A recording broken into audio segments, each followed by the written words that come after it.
it's like I really loved the debates, and it was really funny. It was great. The only thing, the theme, there's nothing funny about. Yeah. Whoever's arguing the positive can't win the debate from a debate point of view. Okay, so you need to understand the history of where this phrase comes from. Okay. Do you understand the history of where this phrase, there's nothing funny about whatever topic of where it comes from? No. Okay, so we got into trouble with the feminists and the rest of the freaking world, it would seem, mainstream media, whatever, sensationalist folk around the place, when it wasn't my idea. It was Angelo DaCosta came up with the idea of doing a debate, there's nothing funny about rape. And within our little community, we all knew that was rape jokes, but feminists haven't got a sense of humour, and so they... Yes, they do.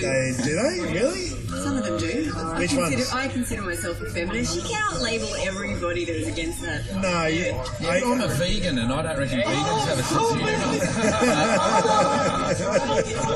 Yeah, go on. I'm engaging in broad sweeping statements, which I think are provocative. And so because of that was the title of that, and so what I've noticed over the past 12 months is the Melbourne comedy community in general won't leave that alone. So I'm like, well, I think we need to own it. So there's nothing funny about will be the precursor to any debates that I try and run here in the future. Danny Stinson. Yes. Right, he was Danny Stinson. You were the moderator. Oh, well, yes, the moderator for today's debate. I certainly was. And how do you think it went? I really enjoyed it. Yeah. This isn't the first debate I've done here. As a moderator? No, last time I was arguing for the positive, and I can't even remember what the debate was about now. Okay. Yeah, but no, it was really good. All right, ladies and gentlemen, let's kick it off. Any team want to go first? Particularly? The affirmative goes first? Oh, well, it was never a debate. We didn't really have debating in Hampton Park Secondary College. We've more worked in weights and measures. Alright, so let's start off with the affirmative. We might just proceed from the end. Frank, you want to go first? Ladies and gentlemen, Frank Hamster. Just do some housekeeping. This is a debate, so I'm not going to use my fucking hands to hold the mic. They're all important and official. Ladies and gentlemen, 226 years ago today, the first rich white cunt decided to take a stroll down near the rocks and park his yacht there.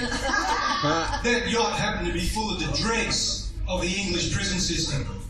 They then proceeded to construct rudimentary huts made out of mud, misery, and mulga scrub, where women would go to have miscarriages and men fucking would go to have fights with the convicts. There is nothing funny about the birth of this nation. Nothing at all. We're born of prisoners, right? That's why to this very day we revere shows like Underbelly, bloody, that one about the bikies I can't remember, and Neighbours. Right? What the fuck's funny about that? You know, I had a conversation before coming here with a black fella friend of mine. He hates Australia Day. He calls it Invasion Day. This fella, his name's Leonard Fuller. He's from Tennant Creek. I rang him up this morning and he said to me, listen, Frank, you're going to this fucking debate, mate. Just fucking let these rich white cunts know that we're fucking planning on just waiting it out until you all fucking drink yourselves to death, smoke yourselves to death, fucking burn your cities down. Then we're just going to move back in, fucking, make a little fire, heat up them rocks, fucking, put the fish under the coals, cook them real slow because that's the best way. And fuck all you rich white cunts. Are there any children in the audience today? Because, there's a little fella up the back there that's getting a great lesson in elocution and fucking racism. It's fantastic. Look, the other thing I wanted to say about Australia Day and the fact that there's nothing funny about this country, I watched an interview with Robin Williams last night, who basically described the entire country of Australia as being English rednecks. And he's right. We're the laughing stock of the world. We're funny outside of Australia. But while we're here, people just laugh at us, not with us. And they laugh at us because we're racist. They laugh at us because we're constantly drunk. They laugh at us because we're uneducated, unfunny, uncompromising, uncool, uncouth, and generally unemployed. Well, most of the comedians I know are unemployed anyway. That's just the nature of the business. And, you know, thanks very much, Kieran, for organising this and not paying anyone. It's great. And thanks for you for coming down and not paying. It's great. Yeah? I know you're all laughing, even though it's not fucking funny, is it? Look, that's my opening statement. That's about all I've got. I think it's time for someone to try and rebut that piece of shit, which won't take too long at all. Thank you. Powerful words from a powerful man, ladies and gentlemen. Let's hear from the first speaker for the negative, ladies and gentlemen, Gary Jahar.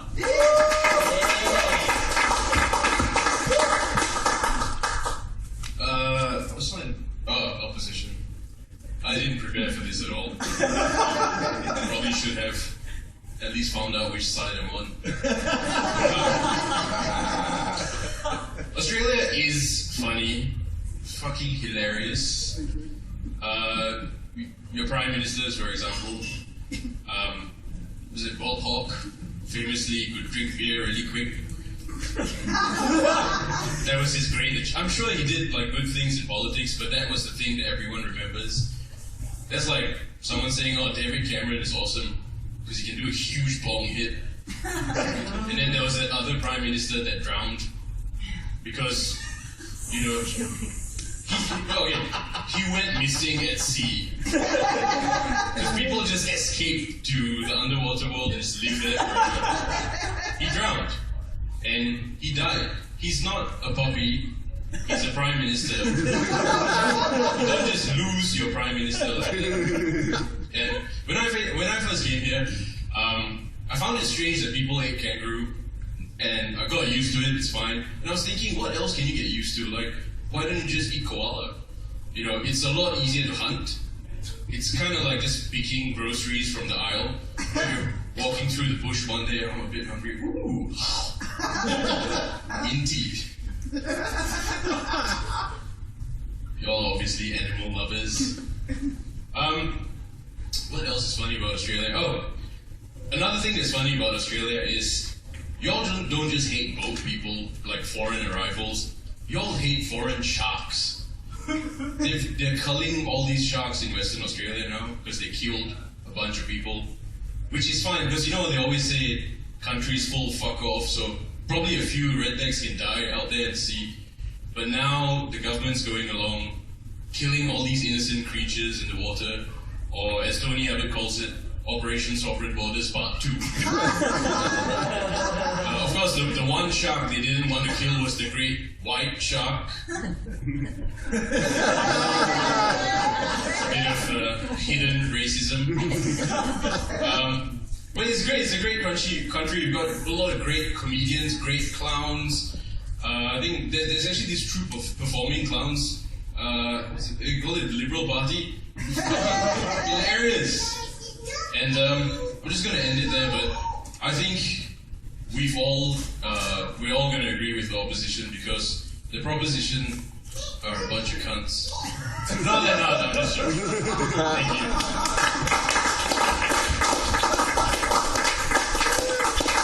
Food for thought cooked up by Gary Jahar, ladies and gentlemen. We have now, for the affirmative, Sophie Prince. Or Taco wants to get... Taco? So I just thought of this, that, I mean, we've had two... Oh, wait up. Sorry, no. We've had two well-argued things so far, so it's good. We had Gary... yeah. We had Gary arguing a very good point, it was very funny. So he's arguing his team as well. We had Frank Hamster arguing a very good point, not very funny, so that was very good as well. So he's arguing for that team. Debate. Okay. So what's funny? What's not funny about it? It's not. Australia's not funny. I don't know if you guys know the first. So before like white people were here, there were the Aboriginals. There were the Wurundjeri people. They were here, and there were like lots of them, whatever. But the first white guy to live here didn't actually come on the boats and found the country. It wasn't Batman. It wasn't that guy. It was actually a guy a few years before him called William Buckley, right? And William Buckley was a prisoner on a British prison ship, you can take that, and he was a prisoner, and so he actually escaped his prison ship in the early 1800s, like 1805 or 6 or whatever, before 1810, and they just left him for dead. They thought he was dead, and they kept going. They stopped off from Melbourne, but they kept going down to Tasmania. And he was roaming around by himself, and as the legend goes, because he was roaming around in the bush by himself, he didn't know what to do, he found a spear on the ground, and he picked that spear up, and he was like using it to hunt and, you know, kill things and get food and stuff. And the Aboriginal people that lived in the area saw William Buckley with this spear, and they'd never seen a white guy before. And because of the spear that he was holding that belonged to one of their dead tribe members, they thought that he was a ghost of this guy who had just died. And they actually took him into the tribe and gave him his old wife back. And he lived with them for 25 years after that. He actually was the first guy to live in Melbourne. He learned Aboriginal languages. And he was the first guy when Europeans came back. He translated between the Europeans and the Aboriginal people. And he also kind of went crazy. They couldn't handle going back into that new lifestyle. So what basically it's given rise to this saying, Buckley's chance, or chance, if you say here. It's like if you're lucky, you know, you would say you've got Buckley's chance because he was so lucky to have that happen. So if you guys are like out tonight in a bar and you've got like some friend who's trying to hit on a girl and he's not doing great, like she's like a 10 out of 10 and he's like a 2.5 maybe, and he's trying to hit on her and he's like, oh, I'm going to take this girl home and I'm going to take her home. You say, you've got Buckley's chance, dude. Now that's the best joke that's ever been written about this country and its history. That wasn't very good, was it?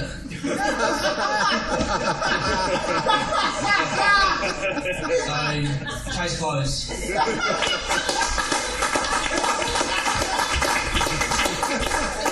Ladies and gentlemen, actual history from Taco. Excellent stuff. Oh.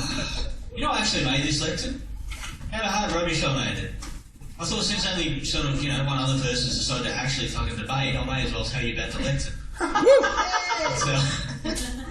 now, listen, we're going to continue. Do we want to just mess with my carefully prepared plan anymore? Or do you want to go up, Kirk? Ladies and gentlemen, Kirk McKenzie.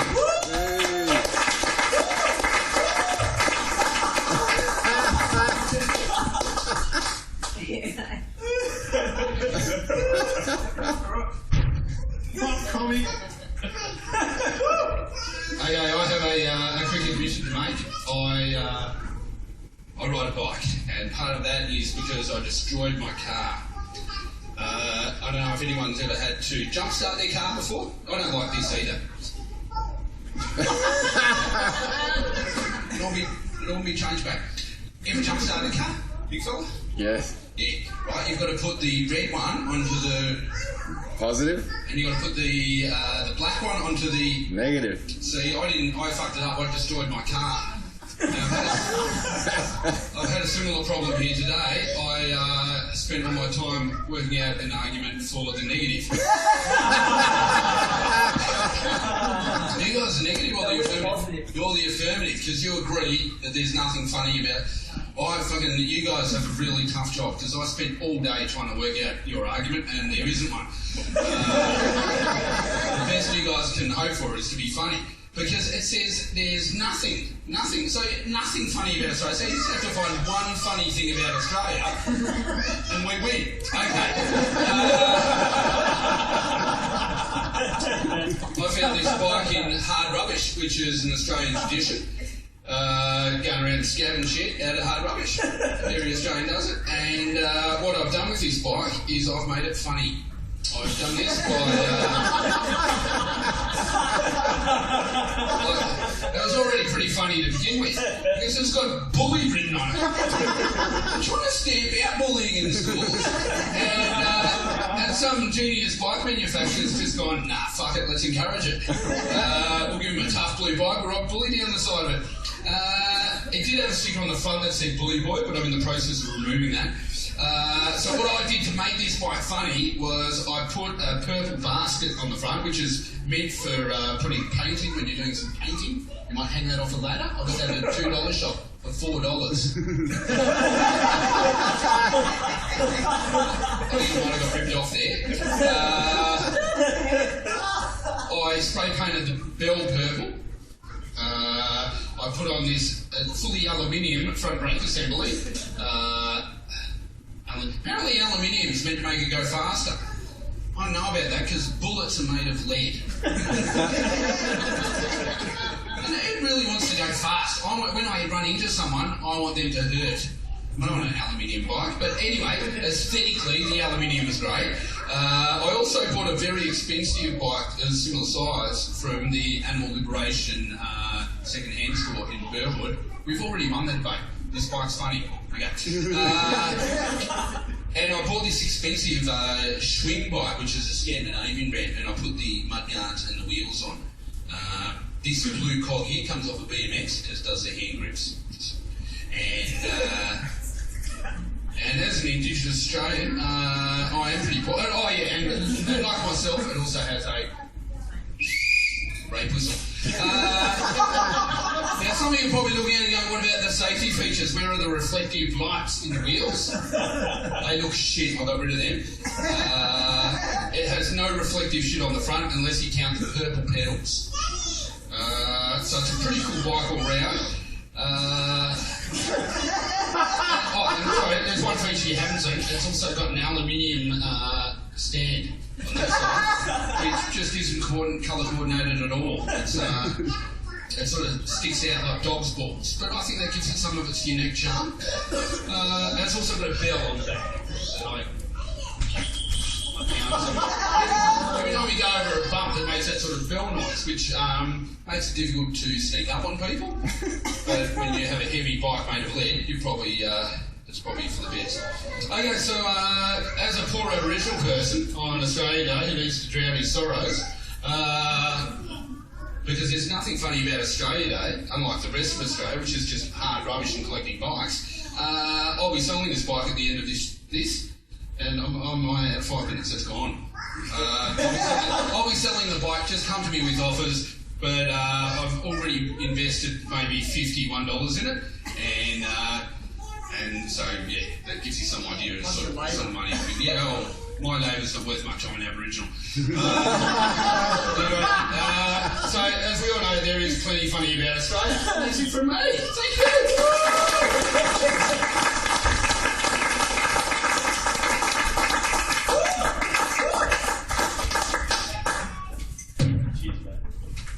Ladies and gentlemen, Kurt McKenzie and his unraveable bike. Alright, and our final speaker for the affirmative, we have Sophie Prince.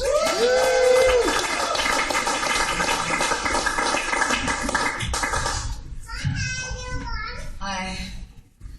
You noticed that Taco pushed in front of me before? And then his first word was sorry? That's kind of Australian. Yeah, I thought this would be a good thing for the topic. I've reworked this sticker.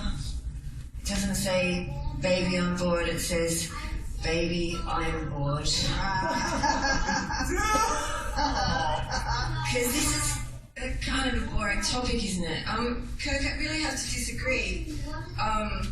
You said there's lots of things funny about Australia.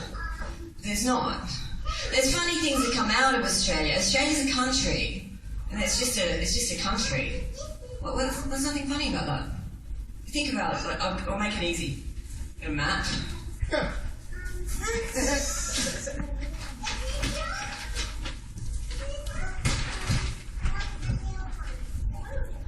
They're not laughing because Australia's not funny. Look at that guy. They are now because they're funny things that come out of Australia. But dung beetles, they're pretty. they're not shit, they just hang around in shit. So I guess what I'm trying to say is like, Australia kind of is the shit and we're the dung beetles. Maybe? I don't know what I'm trying to say. I guess I'm just trying to say Australia isn't funny. See? There's nothing funny about that. I like how we've, okay, these are the Aboriginal nations, but we don't really recognise that very much. I'd just like to sort of show you how Europeans have named Australia, so the states. So up here, we have Queensland. It's very creative. It's because there was a queen, and her people come over here, and then it just became Queensland. Very creative, not very funny again, true. And the state below that, it's New South Wales, because it's new, and it's south of the original Wales, hence we have New South Wales. I appreciate you not laughing, it does help our side. Then we have Victoria, again, after Queen, English Queen. Then up here we get a little bit lazy. Then we just go Northern Territory. That's what we'll have. We'll call it Northern Territory. Very uncreative, not funny. Putting up a good argument. She's right. Yeah, I'm bombing. And that's winning. South of Australia, again, creative again, because it is indeed South Australia. And then this one over here is West. We'll call that Western Australia. And then the bit down the bottom, it was called Van Diemen's Land. Then Abel Tasman sailed around it. And then we called it Tasmania. Again, not funny. And that's Australia. What's funny about it? Nothing. Gary mentioned our Prime Minister sculling a beer at the cricket. That's not funny, that's embarrassing. You know, Australians can't even pronounce their own word for friendship. Mate. Mate. And mate. Mate. Hawkey scull a beer at the cricket, eh mate? May is a month.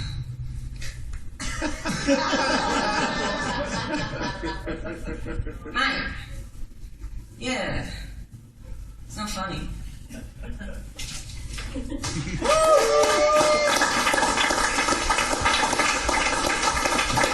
Geographical arguments are so humorous, isn't it? And our last speaker for the native, please welcome Kieran Butler. Thank you very much. I can't believe how misguided you guys are. Frank, the type of crap that you come out with this afternoon just makes my blood boil.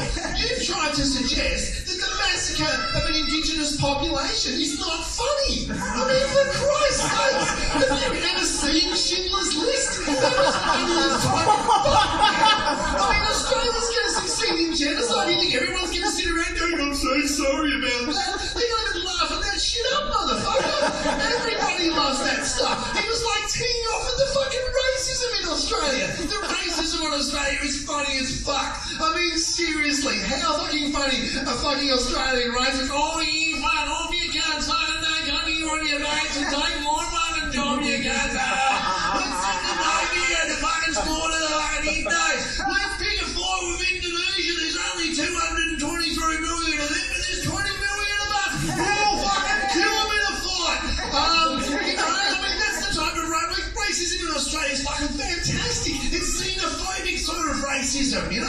The racism that's fearful of others. Like, we don't do the racism when we think we're better than other people, do we, Frank? We do the sort of racism that we can't do Chinese racism, for instance, or Japanese racism. You know, those people aren't xenophobic. They're not fearful of you, right? They're fucking racist because they know they're better than you. Right? That's how they fucking roll. Like, Australian racism's fucking hilarious because one day we'll go to the fucking racist Olympics in our Aussie fucking heads going, oh, I reckon we'll win at the fucking racist Olympics because we're so racist. and we'll get there, and there'll be all these Chinese people and Japanese people winning all the fucking medals. Because our racism is shit. That's fucking hilarious, you know?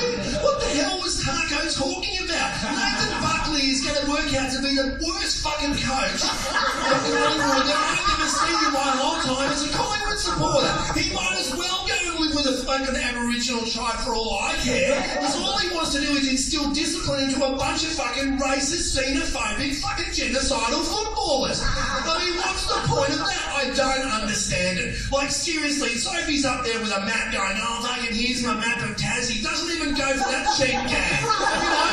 Like, that's fucking how ridiculously funny Sophie was. Like, she could have just nailed that shit. She stood there obstinately going, I'm going to prove I'm not funny by not doing a map of Tasmania joke. Like, have you ever seen some of the place names on this shit that we've come up with? Woolloomooloo. Say that 5 times without fucking jacking off all over your 10-year-old child. Like, seriously, like, that's fucking hilarious shit, man. I don't understand where you guys come from. I walk around Australia every day. We've got a stand-up comedian, like, for a Prime Minister. He fucking smashed into the G20 the other day. He stood up there and he just goes, why did Australia spend money during the GFC? And all these economists were going to save their economy, you dumb cunt. Have you seen how funny this motherfucker is? Like, you know, like, I mean, that's what Australians do for a laugh. They elect a fuckwit, right, to be their Prime Minister to go, oh, it's just too funny how fucking dumb that guy is. It's just never ending. That's my 5 minutes. I think we win. Cheers.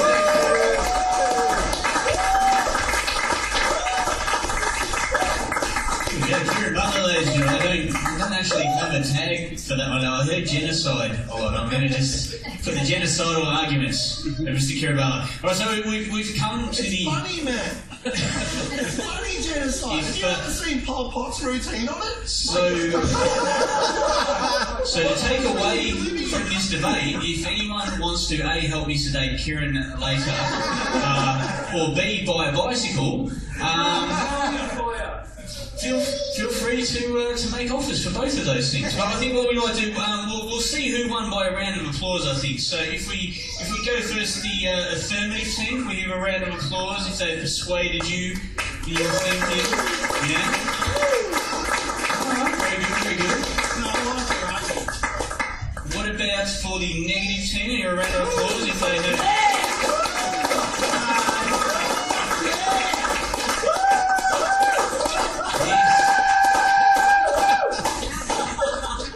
A very difficult draw there, but because it's Australia Day, I think we're going to turn things on its head, and because Kirk, you're Aboriginal, I think we'll give it to the negative team as our token present. That's all you've got. That's all we've got. That's all you've got. The Aboriginal guy. Well, firstly, I'd like to thank my ancestral line for the 60,000 years of continual occupation of this land.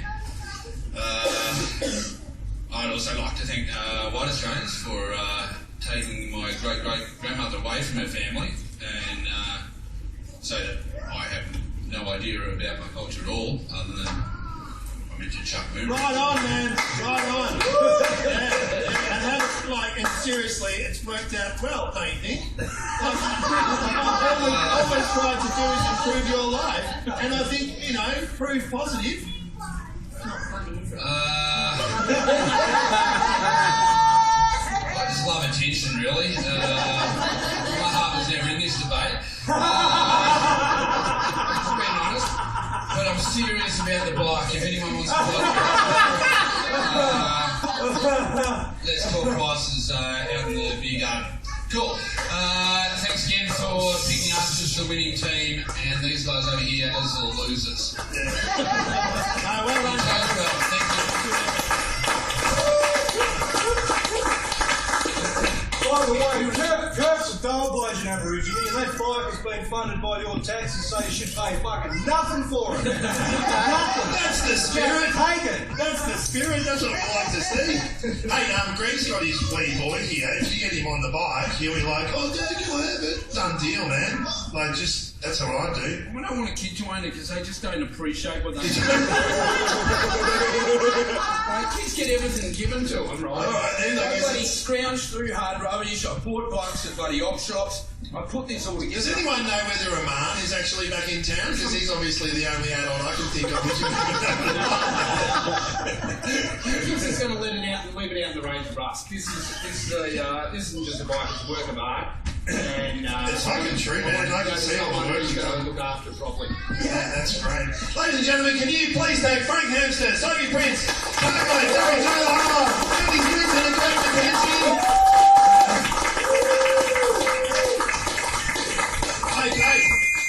Okay, so I'm here with Gary Johal. Yes. How do you feel the debate went? You were on the winning team, yes? I was on the winning team. No thanks to me, though. Karen just bulldozed everyone into submission. I was more funny than factual.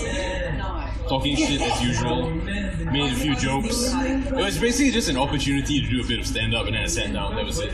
But it's a good debate. I think they should do it more often. Absolutely. I'm hoping that this will get up and running really well. This is like better than some of the parliament debates. Yeah. People actually telling the truth. Oh, yeah, exactly. So is that a lot improv? Were you just... Yeah, I didn't prepare. I didn't know it was at 1. I came here hungover, still drunk from yesterday. Didn't know what's going on. I was like, oh, we're on first. That's why when I went up on stage and I was like, wait, am I in the opposition? I honestly didn't know. I forgot for a second. I was like, wait, which side am I arguing on? And I was like, oh, okay, Australia's funny. Yeah, I'll think of something. And then I winged it, sat down, sweating bullets. Even though it's a comedy debate, it felt like it's a fucking job interview or something. Yeah. It's good fun though, good fun. This is the thing. I think a lot of people weren't that prepared, but God damn, it was hilarious. Sophie was very good. Yeah. I like the Matt bit. That was funny. Yeah. Didn't see that coming. No. That was great. Oh, it's brilliant. Okay. Thanks, Gary. Thank you very much. Okay, so I'm here with Aidan Taco Jones. How did you feel the debate went? It was alright. Did you improv a lot of that stuff? Yeah, I thought of it just when I was sitting up there before I went on, which I didn't really know what I was going to do or what I was going to say. I haven't really thought about it very much at all. Yeah? I don't know. You didn't have anything prepared at all? No, not at all. I just put my hand up to do it and then I forgot that I was doing it and I was like, oh yeah, I'm doing the thing. I used to be a tour guide and that story that I told was a story I used to tell when I was a tour guide. Okay. Yeah, cool. And then I just put a little thing on the end of it about how shows are funny. Yeah, it's cool, man. Fantastic. What do you think about it? I thought it was excellent. I thought it was really funny. I thought everyone did really well. Yeah, dope. Yeah, and I hope... Go, Taco! Yeah. I hope they're going to do a lot more of them because, cool, man. they're fantastic. Sick. Yes, awesome. Fucking... Thanks, Taco. Keep listening, dudes, whatever. Okay, I'm here with Kirk and Kenzie. We're going to talk about the debate and the bike. I'm not good at... I'm just learning how to ask questions and things, so... Oh, I never ask questions. How did you... I'm totally self-absorbed. I normally just talk about myself. Good. How did you feel the debate went? I thought it was a total success, to be honest. Everyone seemed to be laughing and enjoying themselves, and that's what it was all about. Yeah, well, I thought the other side had the hardest side to the debate. I mean, if they made people laugh, they instantly lost the argument. Yeah. Oh, we had a piss easy. Yeah. Because you just had to, as I said in the debate, you only had to find one funny thing about Australia and you won. And there were many funny things. Yeah, there's a lot of funny things about Australia. Yeah, definitely. That bike was one. I thought that use of props was fucking brilliant. Well, I actually got negative and positive confused, and I thought I was arguing the affirmatives, which I'd mistakenly called the negative. And so, so I actually came with the opposite argument to the one that I ended up doing. Yeah. So I had to hammer it all out on stage. No, it was good, man. It was really good. What else can we talk about the debate? Your Aboriginal heritage won the debate, they say. Yeah. How do you feel about that? I'd like to be judged on the quality of my debating skills rather than my indigenous status. But I appreciate the honour just as Goodsy does.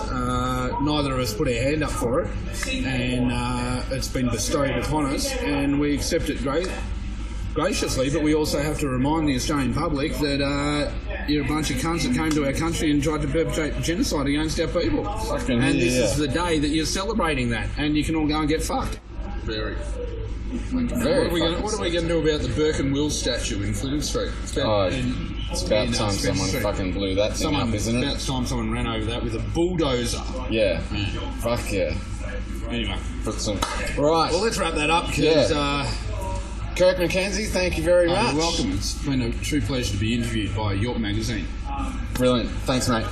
Okay, so, Sophie Prince.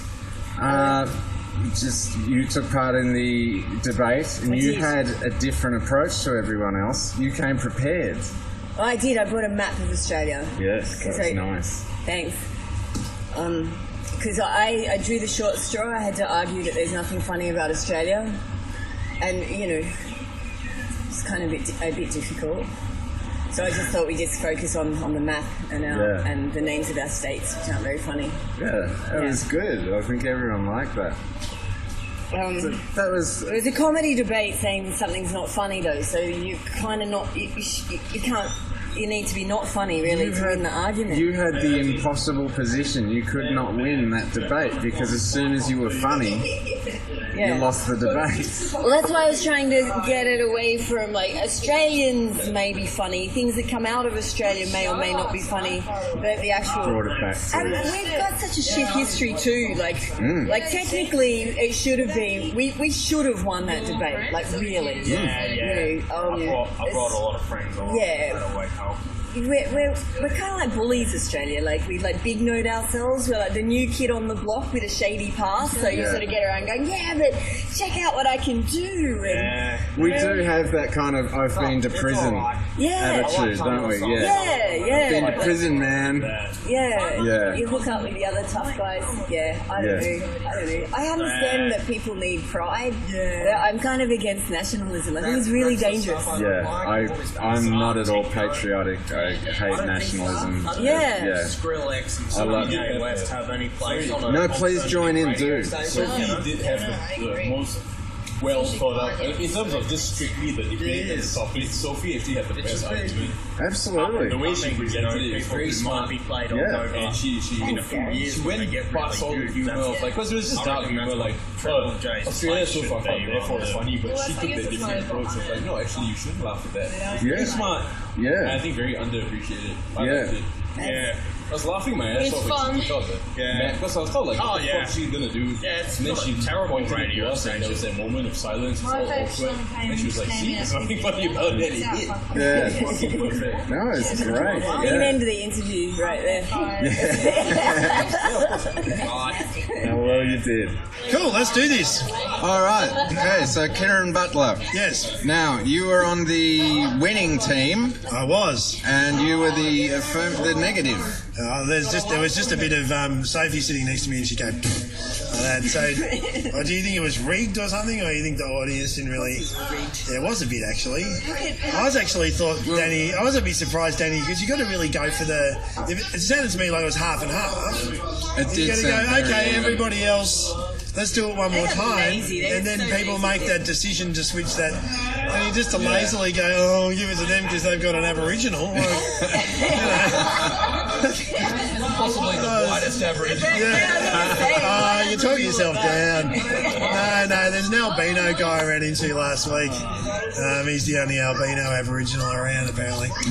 Only just heard, I had no idea. Like, I heard people talking about the debate that got cancelled and all this kind of stuff. It was about rape. I was meant to be the moderator for that. Okay. But what happened?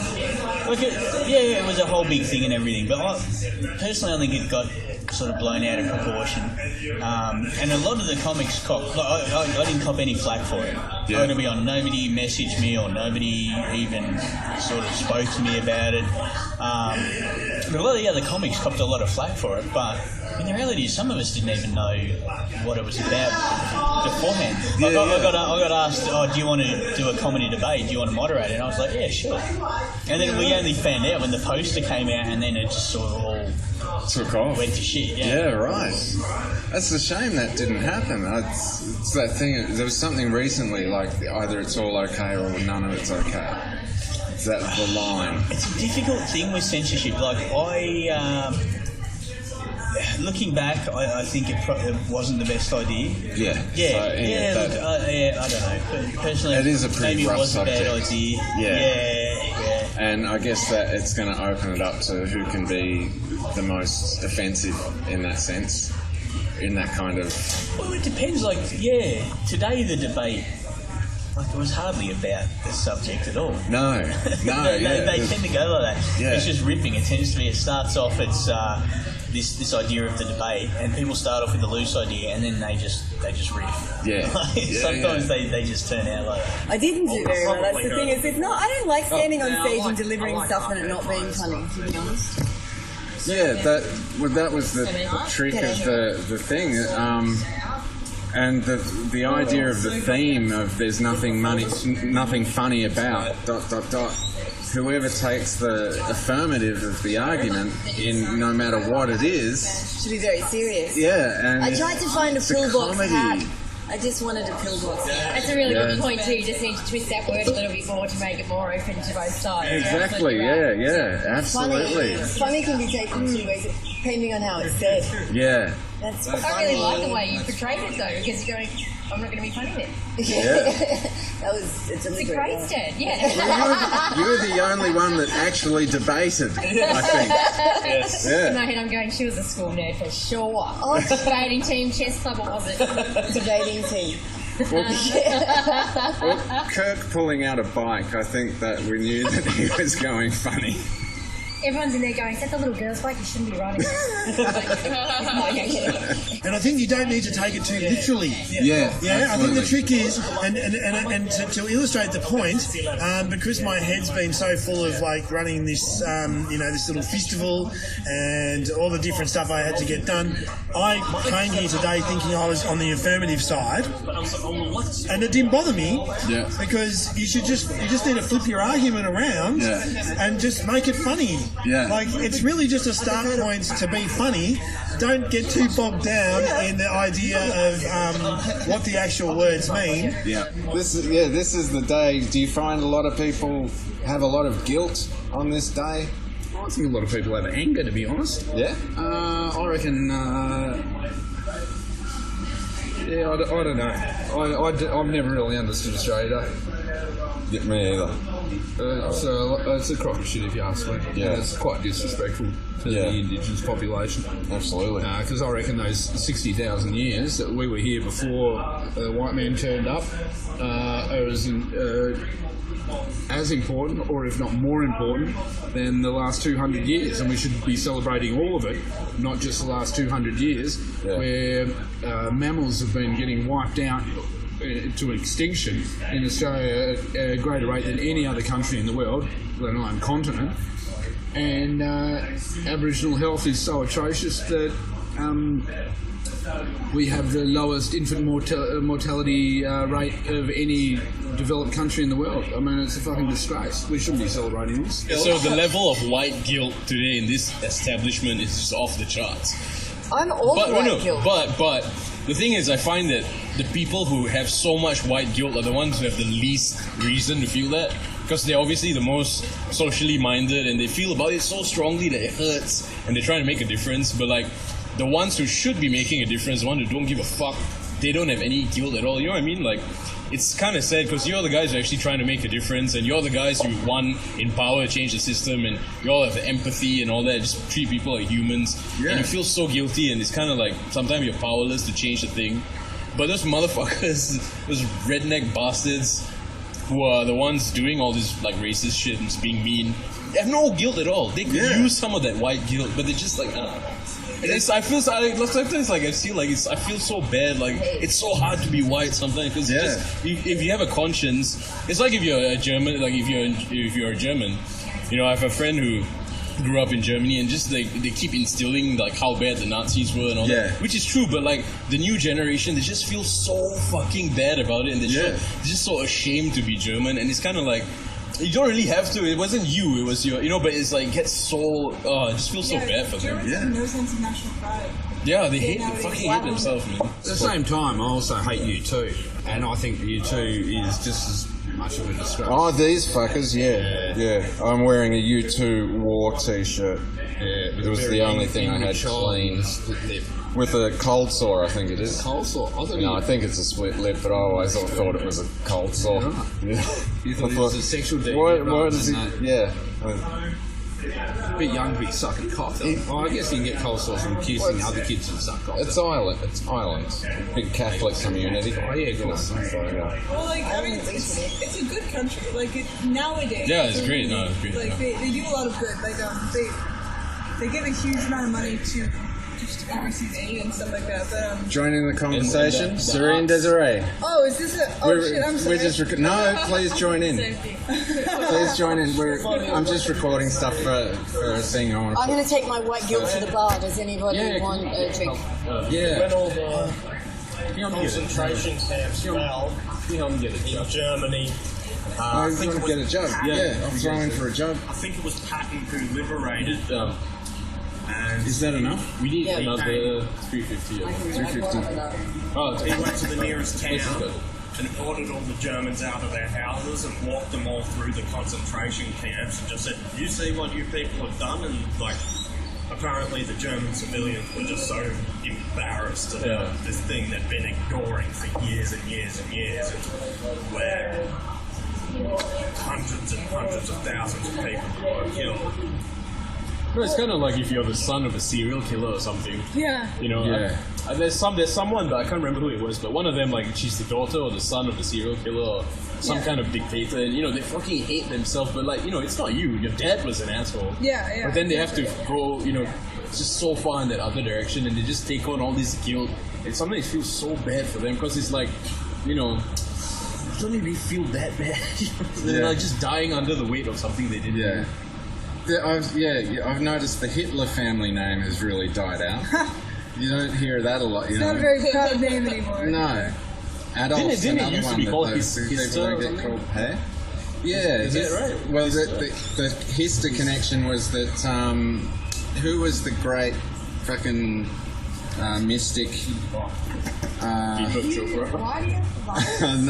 No, before him.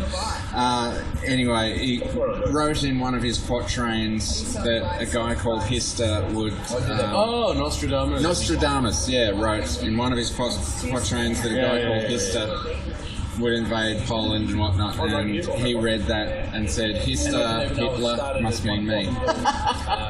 So it's like, that's the argument of the self-fulfilling prophecy. No doubt. You know? But yeah, I mean, that's the thing, how loosely do you take these kind of predictions, you know? Hister, that's kind of my name, I'd better start killing people, you know? Do you have hate? I don't know. And Hitler was like famously vegetarian. Yeah, he banned smoking in Germany because he ran the first anti-smoking campaign. When I was a full-on smoker, that was like my favourite thing. It was like when people just like start hassling me about not smoking.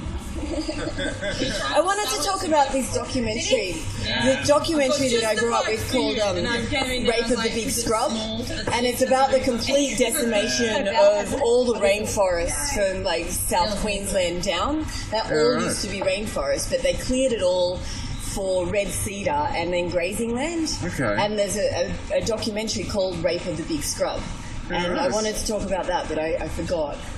But, as you do. And then I thought Station 59 and we had a day in surgery, the scrub nurse, right? Yeah. In surgery, and my circulating nurse, who was 10 years older than me, goes, let's see how many times we used the word cunt in a professional environment. So we kept going, I can't do that type of thing. We were pissing ourselves laughing. And Sarah's going, what are you two laughing about? I'm like, oh, I can't tell you. What's your name, sorry? I'm Michelle, I'm Kieran's wife. Michelle. Cool. I just need... What's your name? Scott Horn. Nice to meet you. I'm doing an interviewee type of thing. I want to put together kind of a podcast thing. I recorded the debate, so I want to put all this together. So this is great to have everyone talking. So yeah, that's good. I'm glad you're included. Yes. I don't interview very well. I did an interview with Tamara at York a couple of days ago about women in comedy. I was lame. she asked me to make some comment about why there's not many women in comedy, and I'm just like, confidence. You know what would have been? Why have men never questioned about why is there a predominance of men in comedy? Why do I have to answer for? You know, my friends are heaps funnier than me, but they all have said they would slit their wrists in a green room. Like they just don't. I don't think comedy makes you. Yeah, there are. You asked for that on your rider. I need razors. Bottle of vodka and a razor, thanks. Yeah. Tonight. Yeah. So it might not have even been anything, you know, around the subject. Who knows? Yeah. But we'll never know. It never went in. It never happened. No, that's right. Wow. Yeah. But, no, I always enjoy the debate. I thought today was really good. Like, it was really funny. Everyone was really good, and most people didn't have anything prepared. Yeah, it's amazing. It's fun doing different forms of comedy as well. Yeah, like something different as opposed to straight stand-up. Yep. I love straight stand-up. I love writing straight stand-up, but I also like doing something different. Yeah. Like at the moment, the show I'm doing, I put a bit in the middle where I haven't written it. So I get a guest on stage and we just talk. Yeah. And the idea was I wanted to see if I could, you know, be that funny off the cuff and sort of lead a conversation and everything. Yeah. And it seems to be working. So it's good to get, you know, that's the part of my comedy, I suppose, that I'm not as good at yet. So it's good to recognise that and try to get better, I suppose. Try to build your strengths. This is what I've always said. I'm never as funny as when I'm just sitting around with my friends and we're just talking and shooting shit and you come up with something. And it's like, bang, you know. And it is difficult to manufacture that on stage every night. Yes. There's a certain technique to it, but if you can do it, it's great because you don't have to rehearse. Yeah. That's the best. Yeah, yeah, You don't absolutely. have to remember anything. You don't have to rehearse. Yeah. It's awesome. Yeah. I'm really working to get to that point. I'm feeling like much more comfortable.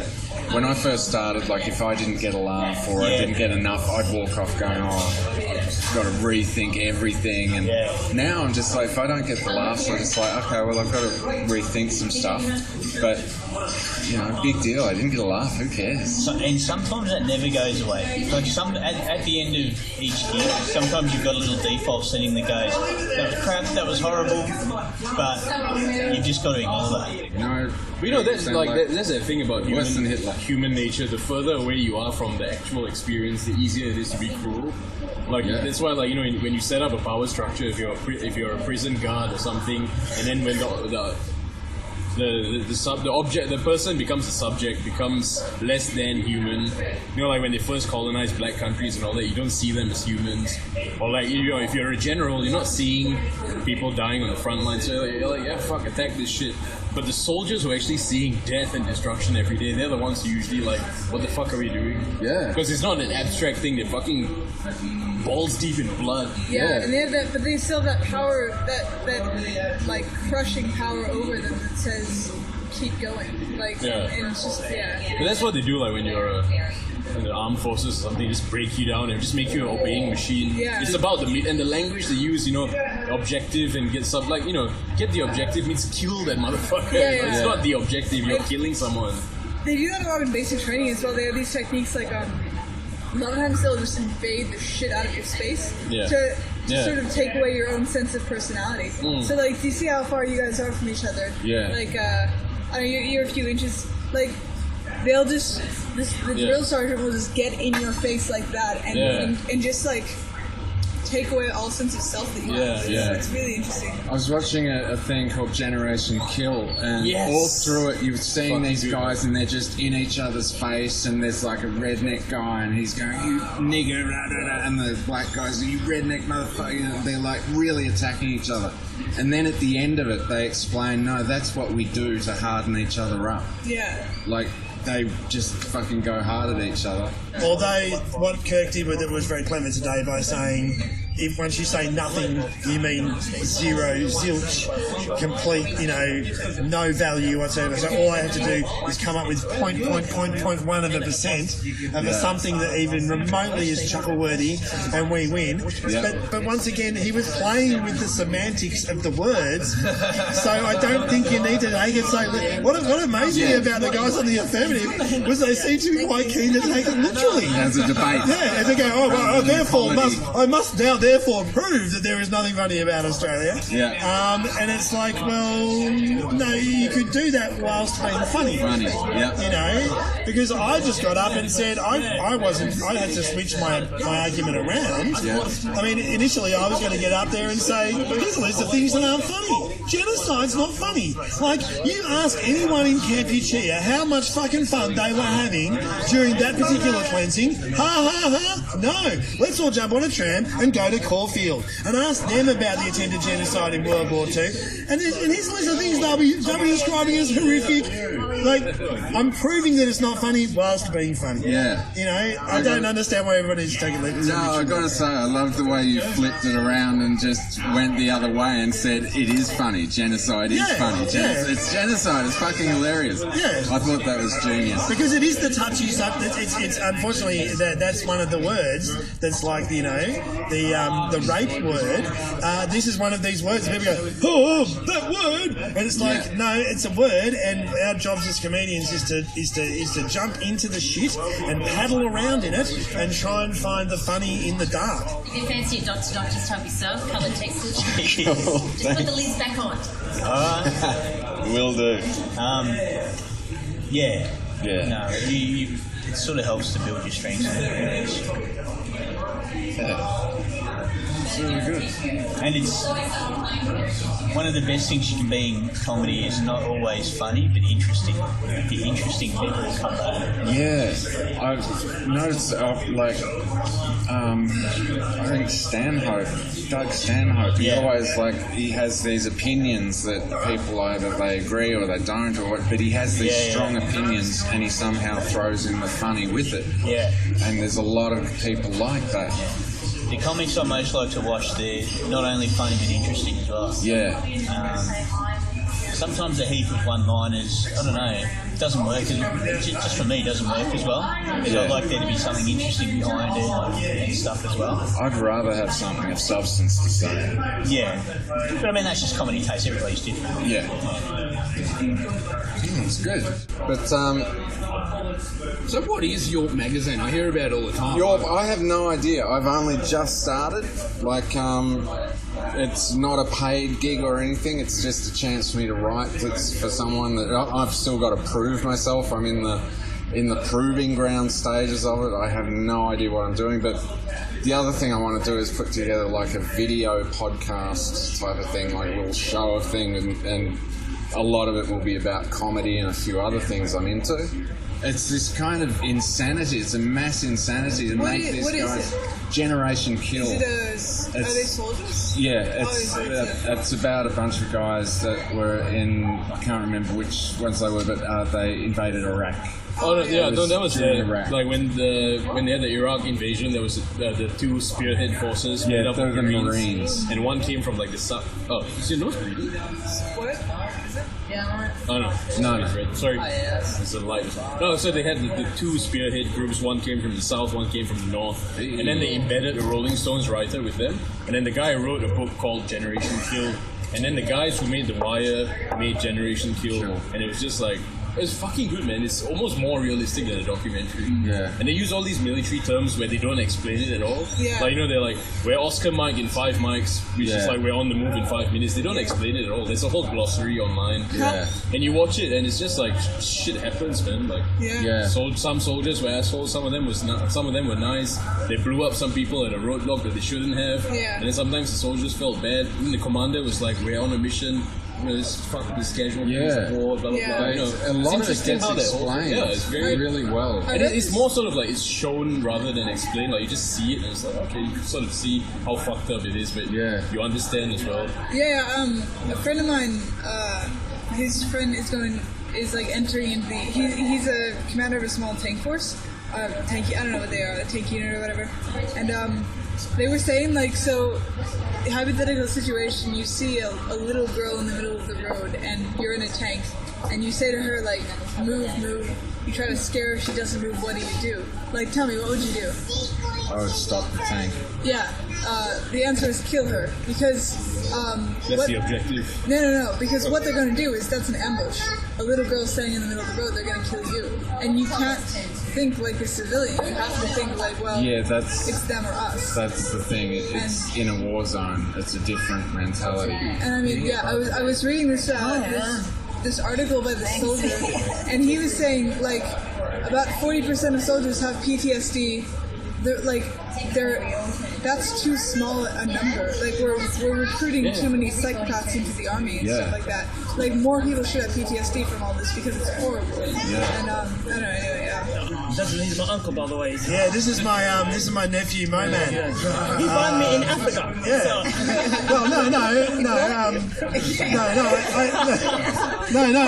I had sex with your dad's brother. And on account of that, you were just all like, oh, uncle, you know. I said, dude, it was a one-night stand, you know. But anyway, I like you. So then I listen to Ashtray. I listen to the music. Michael Jackson. It doesn't matter if you're black and white. So we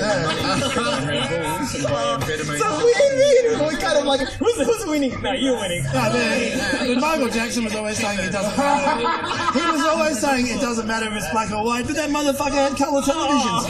So, you know, I'm like, dude, come on, like, live it. Like, don't just speak it, live it. None of this is funny. There's nothing funny about Michael Jackson. So, have you got any shows coming up or anything like that? Tonight I'm doing the last one, Dance Party. Okay. Just a half-hour show that I threw in some new stand-up that I wrote and just a guest spot and sort of riffing, and that's been going really well. It's been going so well that I'd try it again. Yep. And for Comedy Fest, I'm doing an hour show that I wrote last year, and I'd done last year at the Melbourne Fringe. I did 3 of them just as an experiment to see if it works. Yeah. And it worked really well. I'm going to do it for, I think, 9 shows. And then Edinburgh later in the year. Edinburgh? Over to Scotland, yeah. Fantastic. Man, that's fantastic. I hear that's massive really things about it. This is your first time? First time. Well I've been to Edinburgh before. Yeah. I've never been during festival time. Yeah. I hear it goes nuts. Yeah. We'll test it out. Congratulations, man. That is fucking awesome. Yeah. It's brilliant. You got to still wait to hear from the promoter, but I'm hoping everything will go well. Yeah. Cool. Fantastic. All right. Danny Stinson, thanks very much. Thanks, man. Cheers. Oh, that's fantastic. You know what would have been a really funny but like fucked up answer to that question? It's like, why aren't there women in comedy? Just say like, what would I know? I'm just a woman. Just like purposely, like do it like straight. And then controversy number 2. Then you become famous again. Yeah. Sophie Prius is a self-hating. You know why I became a comedian? Ostracism. You know who ostracized me? Chicks. So, Sorry, I got myself to blame. I don't know why there aren't any other, because there's more people ostracizing than getting ostracized. I don't know. I like girls. Actually, you guys can help me with it. I had an idea for a bit, and I don't know how to approach it, but the whole thing about misogyny, and I was going to go down this line of saying women are the biggest misogynists because they buy those women's magazines that make women hate themselves so much. Because those magazines are so fucking, like, they'll take someone that's perfectly fine and then airbrush them to be even thinner. So, and then it's like, well, you can argue it's the patriarchy that. Well, it is.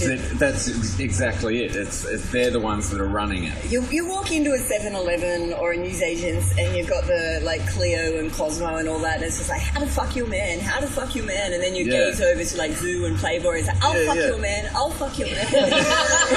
And then there's Peppa Pig right next door.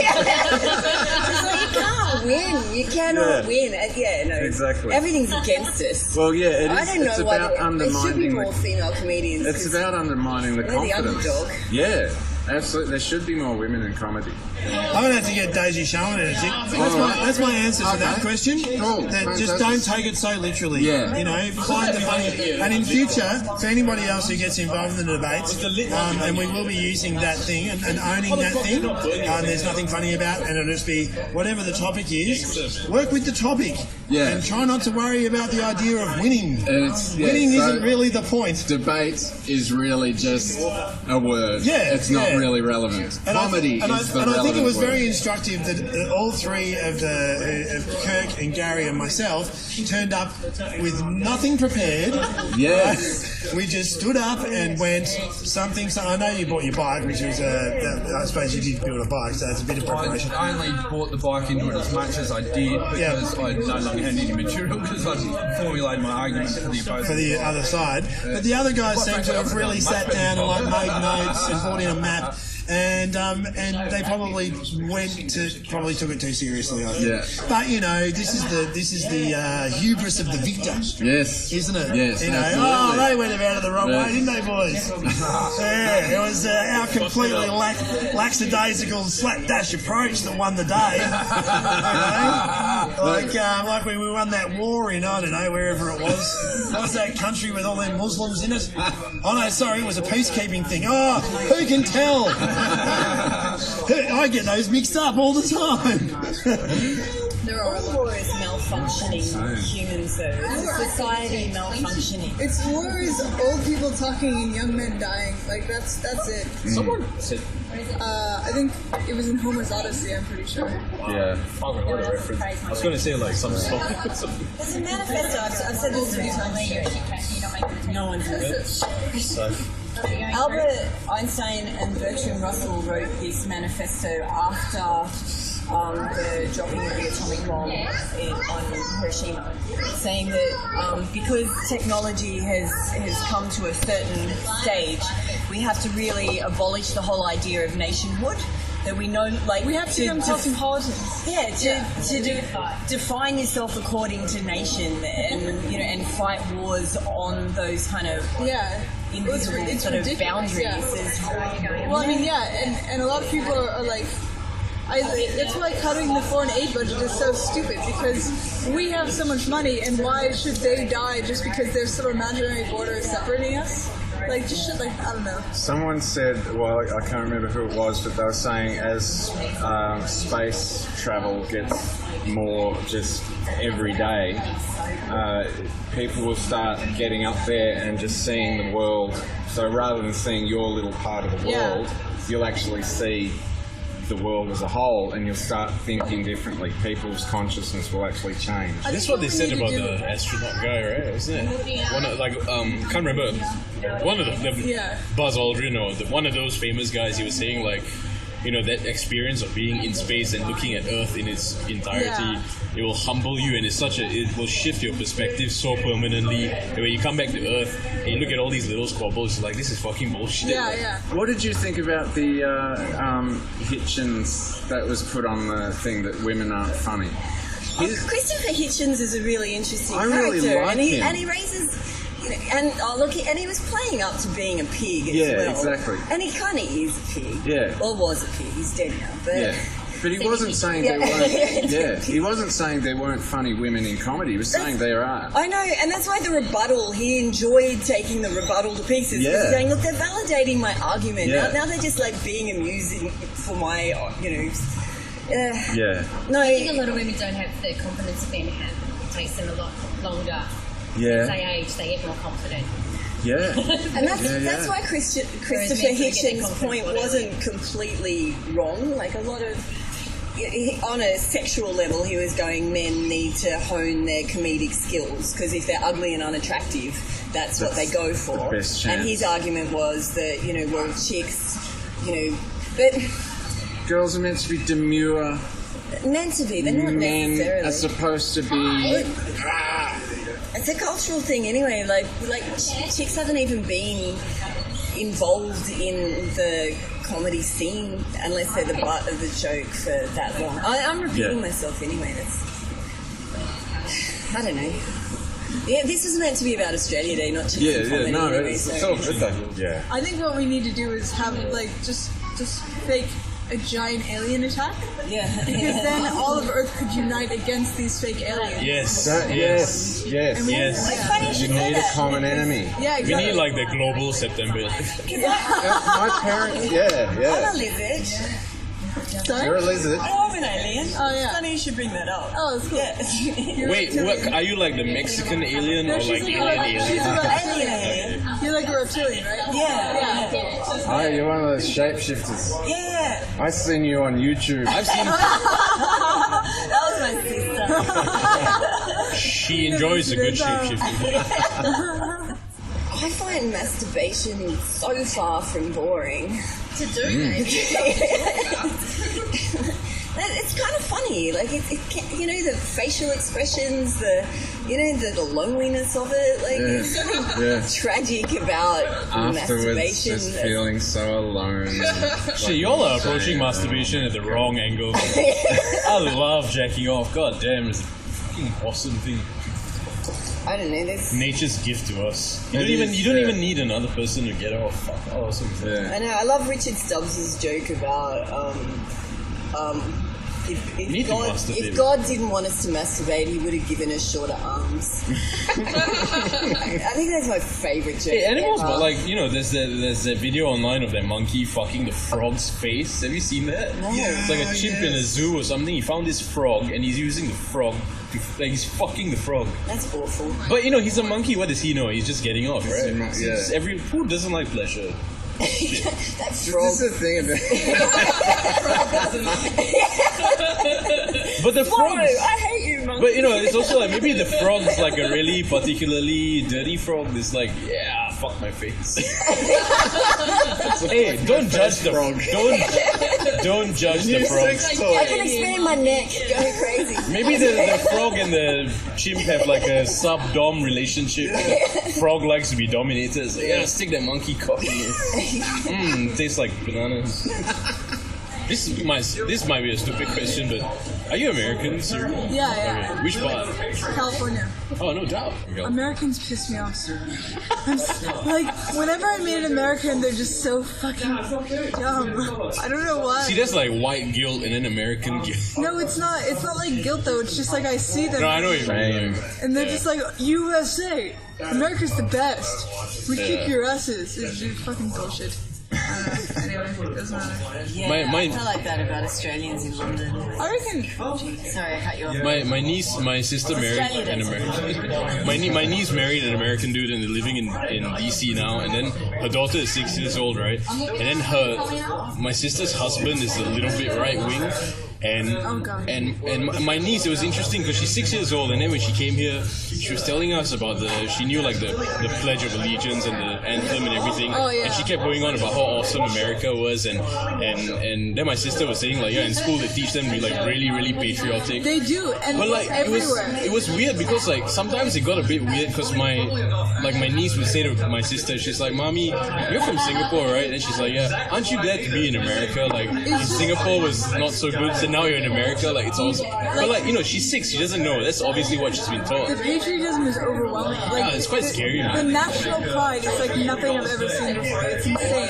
That's why you can tell Americans to hate, like, this whole concept of Muslims and stuff. It's just because their national pride is so strong. Yeah. It's always been strong. It's so easy to get swept up in it. Yeah. Like, I talked to my family about, like, some of America's feelings. I mean, America's a great country, but so much of the politics is just bullshit. Yeah. Like, things like, I was talking about the civilian deaths caused by the American government in Iraq, and they would just be like, yeah, but America's still the greatest and most charitable country in the world. And it was like, that's not really what I was saying. Like, there's a great quote about the difference between patriotism and nationalism, and I'm going to bastardize it and fuck it up, but it's basically patriotism is I love my country, nationalism is I fucking hate your country. That's not That's the difference. That's not the difference. I wouldn't say that. I'd say patriotism is loving your country, while nationalism is identifying a sense of pride in what others have done. So it's like saying, I don't know, I think patriotism and nationalism are very tied together, and I don't think it's that simple. Oh yeah, absolutely. No, it was just I think it was a French guy talking about the difference between the movements, the patriotic French movement and the nationalistic French movement.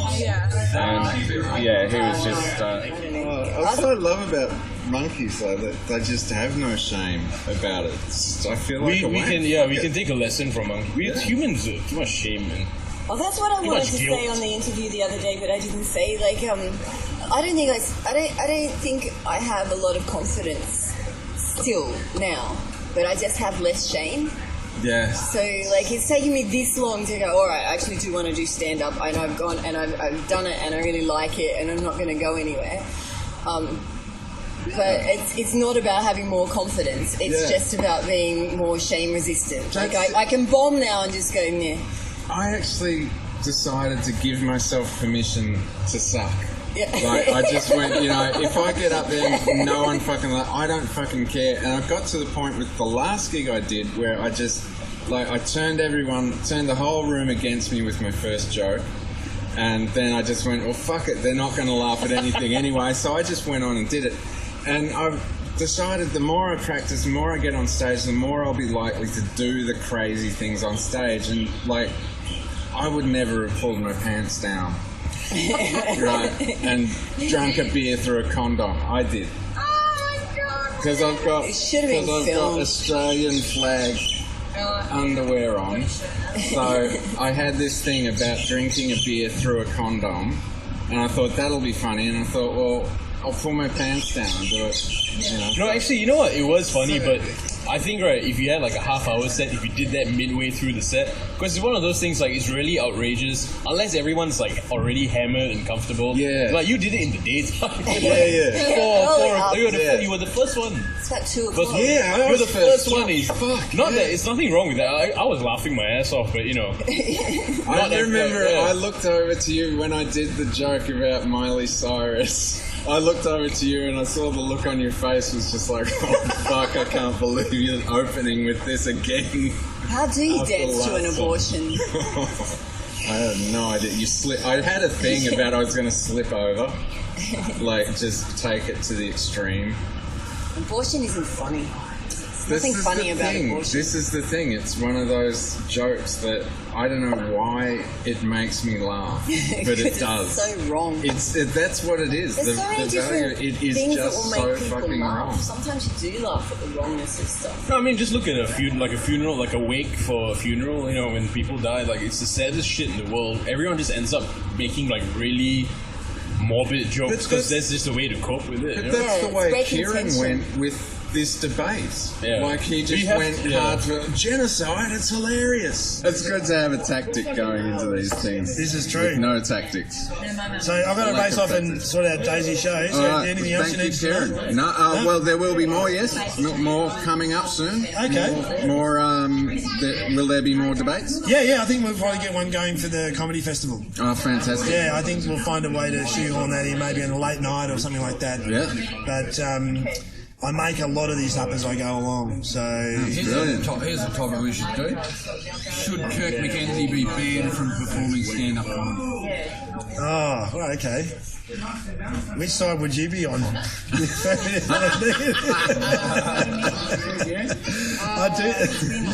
do that. I'll tell you what, I could do a ring around and there'd be like, oh, can I come along and give some serious input to that? I run the comedy club. I've got a few issues. I'm Janet McLeod. I've got a few issues. I want to come along and have a serious comment about that. I'll tell you what, when Jackson was talking about, are there any comedians that you hate? I think it was Jackson. Yeah. Are there any comedians you hate? And he looked straight at me, and I was like, oh, there's a bunch of fuckers on Facebook I'd love to say right now. Oh, man. But I just went, no, I'm not fucking getting into this anymore. We really are the most pathetic fucking comedy scene, I reckon, on the... Oh, it's insane, man. When I first got into this, I was like, fuck, this scene's amazing. This is different to any scene I've ever been in. Yeah, I was and now I'm just like, no, this is exactly the same as every fucking scene I've ever been in. And possibly just a little bit worse. Yeah. You know, it's like... All right, I'm going to get on... Kieran. All right, cheers, mate. Thank you. You have to though. You have to go to the absurd sort of extreme. Like absurdism has its benefits. Yeah. I mean, like when I had a friend of mine who killed himself like a month before his 21st birthday, and that was like the biggest tragedy I'd ever come across in my life. And I made the mistake of going for his funeral. It was an Indian funeral, and it was a cremation. And it's Singapore style, so it's brutally efficient. They actually had his coffin on a conveyor belt. Like, this is how it was. So you go to the crematorium, and it's sort of like a lecture theatre. There's seats, and then his coffin is down there. And that's my friend. Like, he's 20 years old. We all went down there, did all the rituals, touched his forehead, say your last words. His family is bawling their eyes off. His youngest son died. Killed himself over a girl or some shit. And then later on, right on the 86th so line. weird. It's really vulgar. They shouldn't do this, but they have this thing where, so the platform that his coffin is on, the thing opens and it goes underground, and then you go to the viewing gallery, which is like this room with a big glass plate, and then there's just a floor down there and doors, and then you see his coffin on the conveyor belt just going like that. The doors open, the furnace is there, and then they lift up the coffin on the machine, and then the afterburners just come on, and they just shove the coffin inside. Like, and you see this? Yeah, we saw that, and his mom's all like crying out, Chris, and all that. It's the most brutal shit I've ever seen in my life. Very unnecessary. But how we cope with that is like the night before, when we found out, like, he killed himself on a Friday, Saturday, burned, gone. And on the night before, we met up with our friends, and initially it was like, we all said like, oh, that's so fucked up, everything. Eventually, we all just started making really off-color jokes. And we felt bad, but like it just happened, and it's a way to cope with it. Because like there's so much sadness, you will fucking kill yourself as well. Yeah. Like so humor is a bit absurd. Well, that way. there's something about like one of my favourite comedians at the moment is Anthony Jeselnik, and there's something I just love about like going to a really dark place, and like you take people to a really dark place, and then you just flip it right at the end. So that you're in this really dark place, and you're like, what the fuck's happening? But then it's just flipped, and you're like, well, there's no, like, the tension is built up. Yeah. All that can happen is the tension gets released. Yeah. And that's what causes catharsis. The laughter. The catharsis, yeah. Yeah, and that'll bring really good, solid, cathartic laughter. Like you can hear jokes, and you hear kind of a mild rumble in the audience, like yeah. But when people are like led to a point where they're getting upset, and then it's flipped, then you do get a big like it's that release of tension. It's just amazing. Yeah. Yeah. It must be like descendants of the people who designed the rap. And, there's torture. Like there's something in that DNA. Yeah. You gotta get rid of I that. was looking at this thing. It's like a list of like the worst torture devices in history, and some of the brazen bull. The bull. That's the one. My God. What's the bull? The brazen bull is this giant. It's a bull. Hollowed out bull. Steel bull. Yeah, like copper or steel. Copper, yeah. Yeah, it's a hollowed out bull, and they'll put a person inside and light a fire under the bull, and the person slowly roasts to death.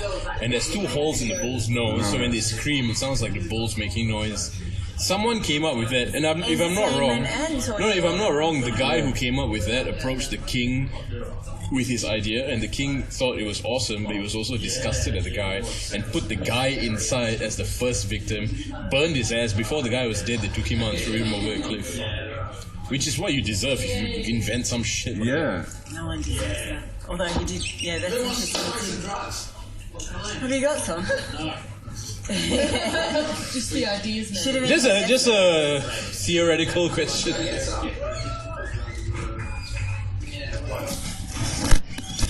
I think on the note of the bull and who wants to smoke some drugs. Cool. Well, I think we got a lot there.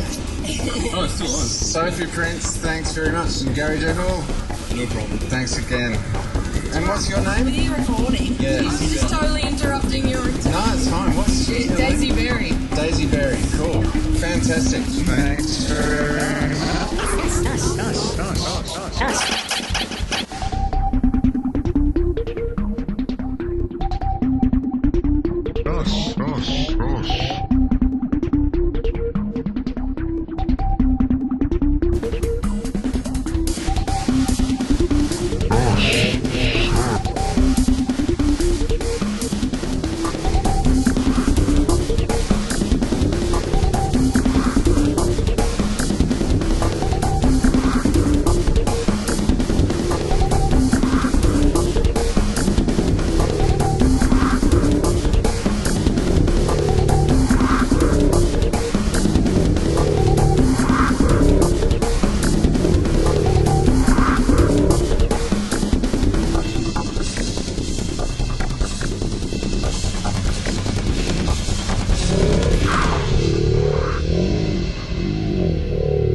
Thanks very much. So,